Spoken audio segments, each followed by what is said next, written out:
Finally আজকে আমার 5th batch স্টুডেন্টদের এক্সামটা হচ্ছে। ফাইনালি বললাম কারণ ওদের এক্সামটা কোনোভাবেই আমি নিতে পারছিলাম না, কোনো না কোনো প্রবলেম চলে আসছিল। এক্সাম বলে ওদের তো খুবই টেনশন হচ্ছিল, সাথে আমারও। আর বলে রাখি আমার মায়েরও টেনশন হচ্ছিল যে ওরা কি করবে।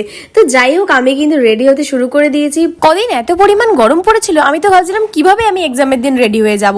গরমে তো আমার মেকআপ করতে একদমই ভালো লাগে না, কিন্তু আমার কপাল ভালো ছিল, এক্সামের দিন একদমই গরম ছিল না, বৃষ্টি হয়নি, তবে মেঘলা মেঘলা ওয়েদার ছিল। মেকআপের ভিডিও শুরু করা থেকে আমার স্টুডেন্টদের ফোনও শুরু হয়ে গেছিল। কতবার যে ওরা ফোন করেছে তার কোনো ঠিক নেই, বারবার ফোন করছে আর শুধু জিজ্ঞাসা করছে কখন আসবে।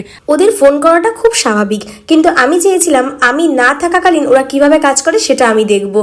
কারণ আমি থাকলেই ওরা জিজ্ঞাসা করবে, দেখো তো দিদি এটা ঠিক হচ্ছে কিনা, দেখো তো ঠিক করলাম কিনা। আমি চেয়েছিলাম ওদের নিজস্ব আত্মবিশ্বাস তৈরি হোক, যে ওরা যেটা করছে সেটাও ঠিক হতে পারে। সবসময় যে আমাকে জিজ্ঞাসা করেই সব কাজ করতে হবে তা নয়, কারণ ওরা যখন রিয়েল ব্রাইট করবে বা রিয়েল ক্লায়েন্টকে হ্যান্ডেল করবে তখন কিন্তু সেখানে আমি থাকবো না, তখন ওদেরকে ঠিক ভুল সবটা নিজেরা বুঝেই করতে হবে। তাই আমি একটু দেরি করেই গেছিলাম। তো ফাইনালি আমি রেডি হয়ে গেছি, এটা হচ্ছে আমার ফাইনাল লুক। চলো টাটা, নেক্সট ভিডিওতে ওদের কাজ নিয়ে চলে আসছি।